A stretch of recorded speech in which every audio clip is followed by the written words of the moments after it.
Oh, I'm gonna upset some people on this one. Alright, let's do this.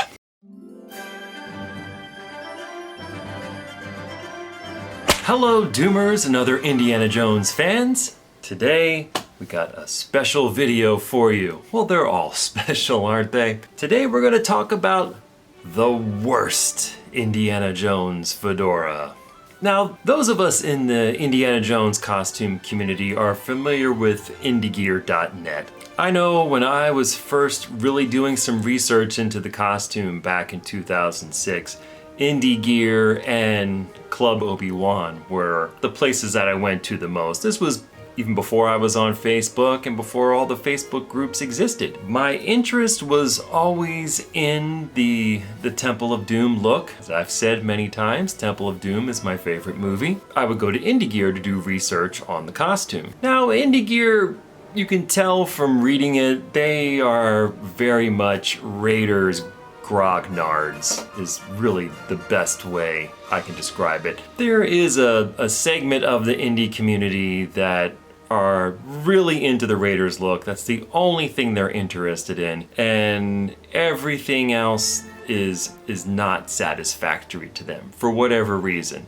These are also the same people that every time a new indie thing comes out, they look at it and be like, oh, they're bringing back the Raiders hat, only to find out that no, they didn't. Anyway, I digress. So doing my research on the Indiana Jones and the Temple of Doom look, I went and of course read up on the hats and the jackets and everything else and how everything changes from film to film, because us diehards know that everything changed from film to film, that there is not one Indiana Jones costume. And as regards their Temple of Doom coverage, got a bone to pick with Indie Gear. Let's take a look at their website on the fedora. The language here has not changed. This is exactly the way it was 18 years ago when I was first researching this stuff. Let us read. The Temple of Doom fedora. With the incredible success of Raiders, the Indiana Jones fedora was burned into the public consciousness. The creators of the films obviously wanted to go back to Herbert Johnson to retain continuity for the sequel to Raiders, but what ended up on screen diverged from its predecessor. The Curry felt used to make the Raiders fedora was no longer being used. In its place was a thicker Borsalino felt, which reacted much differently than that of the Raiders fedora. For some unknown reason to this day, Herbert Johnson also ceased using the original block, which resulted in a very different look all around. Herbert Johnson has posted up an explanation about this, and it's not quite that simple. The Temple of Doom fedora they ended up with had a slightly lower crown. Where the Raiders fedora was made with a stovepipe-shaped crown, the Temple had a good amount of taper to it, which is immediately noticeable. This fedora also omitted the high, tight pinch and instead sported a high, almost unabashed light pinch. The tack marks on the ribbon were now noticeable as well. Well, the ribbon was on inside out in some scenes, not in all of them. There was no turn present on this fedora. The bow sat back above the ear and the brim remained even and undistorted. I mean, yeah, other than the flange going around the back. Other than that, even. Underneath of that, they have 5 pictures of the Temple of Doom fedora, and it's almost like they went out of their way to pick the worst looking instances of the hat. I can tell you in every case here, this is a picture of the hat in the latter part of the production, and in some cases it's almost the very end of the production. So this is the hat when it's at its worst, when it's been through heck and back, soaked, passed off through many stunt performers, used on dummies. These pictures are all pictures of Harrison Ford wearing the hat after he had been out of the shoot for 7 weeks recovering from his back surgery. And instead of showing a wide swath of pictures of the film from each part, they just show the pictures of the hat that were taken towards the end of the shoot and then said, well, this is the hat, look at it, it's terrible. For instance, the infamous plane scene hat, which is the hat that a lot of people, especially those Raiders grognards, are like, look at the Temple hat, it's terrible, blah, blah, blah. The plane scene, from what I can tell from reading my Rinsler, which you should all do, the plane scene was one of the very last things shot for the entire movie. So this is the hat at the very end of its lifespan. And yeah, it seems to have shrunken a little bit. The hat in these later scenes is kind of curled up on the sides, and it also has a very, very tight front pinch that I thought y'all Raiders grognards were into. So confused.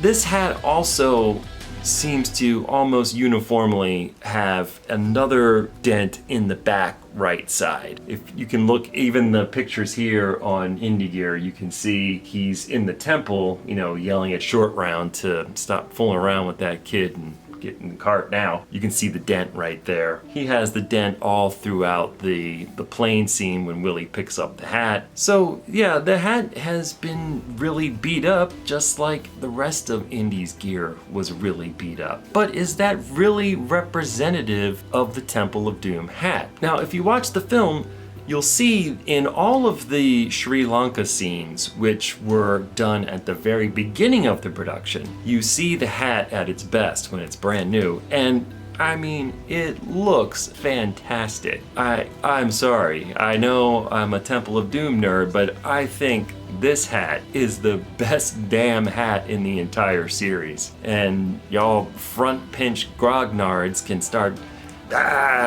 in the comments. That's fine. That's your opinion. I have my opinion. And in my opinion, that is the best hat in the series. It looks cool. It looks sharp.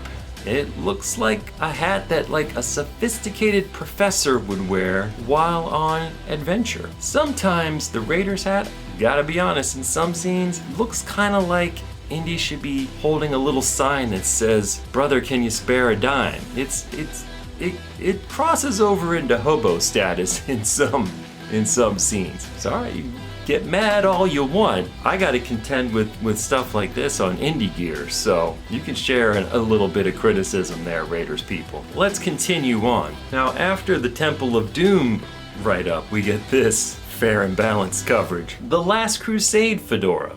After the noticeable differences between the Raiders and Temple of Doom fedoras, it was good to see Indy get back to his roots with the fedora made for Indiana Jones and the Last Crusade. Even though the Temple hat looked terrible when compared to the Raiders, the makers of the films decided to go back to Herbert Johnson for the third installment. They were just like, this hat was terrible. It's so bad, but we're gonna give you guys one more chance.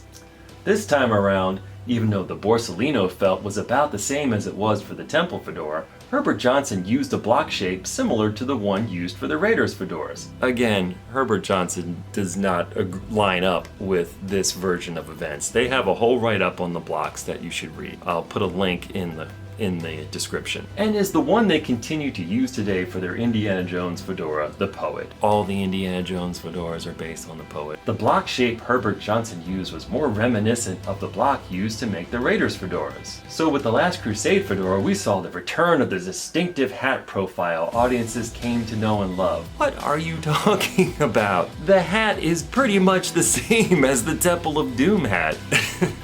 The bash and the pinch might be a little different in some spots, but the hat is almost exactly the same.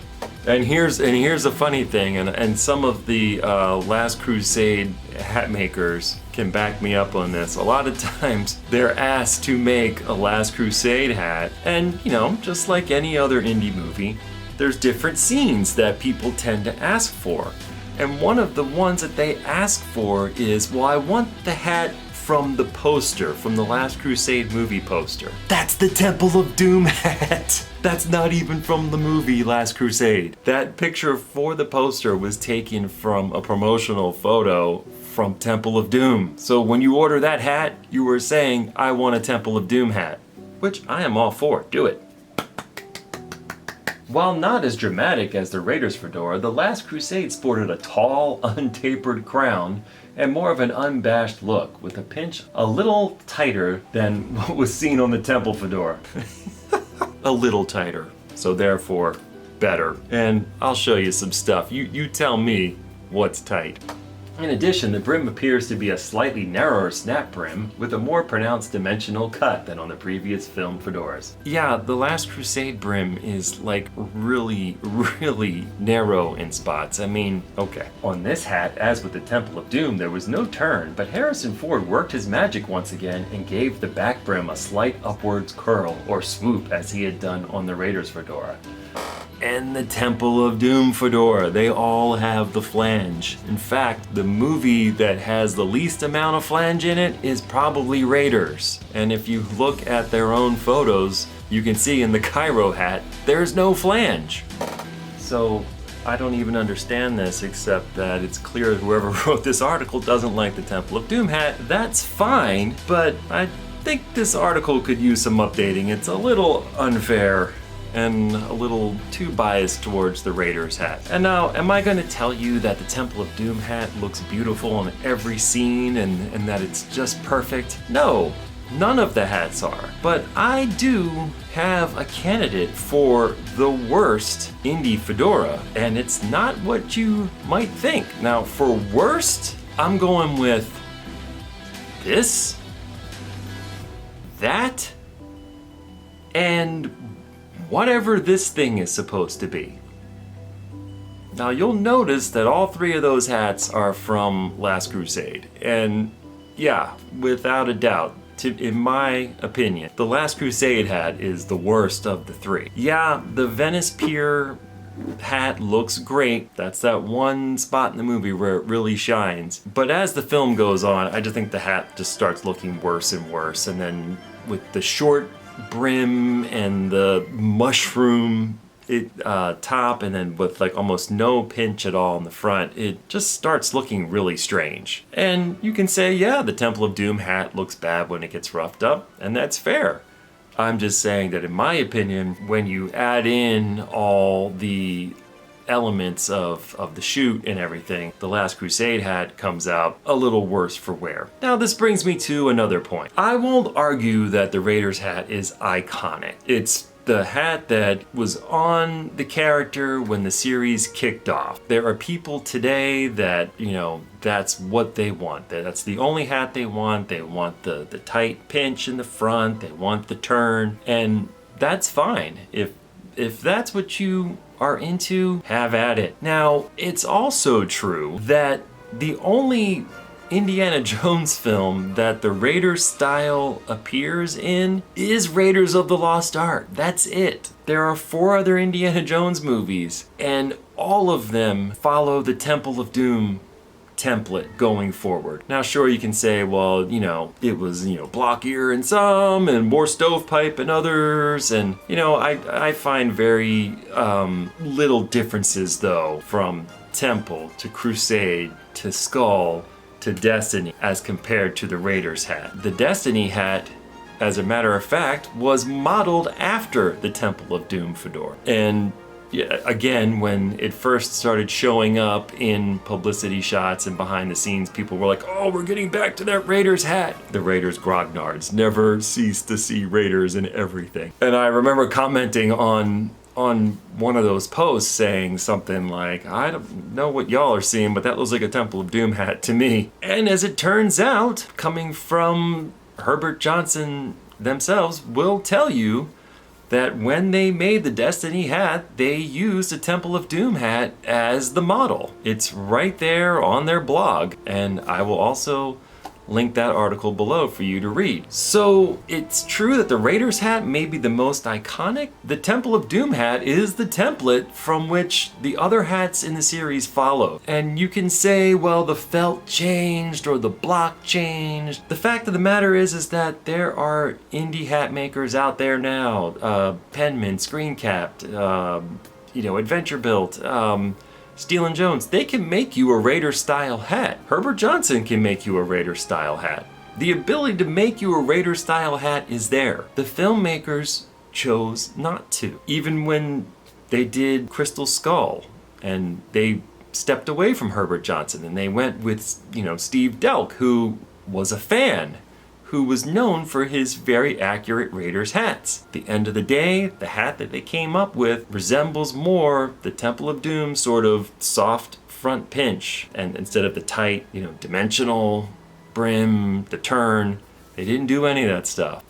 You have to ask yourself, why is that? And you can say, well, maybe Spielberg didn't like it, or Lucas, or costume designer. Thing is that in all those other 4 movies, there's really only one person who carries through. Just one person. And this is just a theory. I can't prove this, but I know that there is one person involved in the production of these movies that has so much sway, they can decide, I would rather wear my carpenter boots than these Red Wings. And they wear the carpenter boots. Now, I'm not saying who this person could be that may decide how the hat should look. It's just a theory. So anyway, at the end of the day, you all know where I stand. Temple of Doom fedora is my absolute favorite. I'm wearing my Herbert Johnson one right now.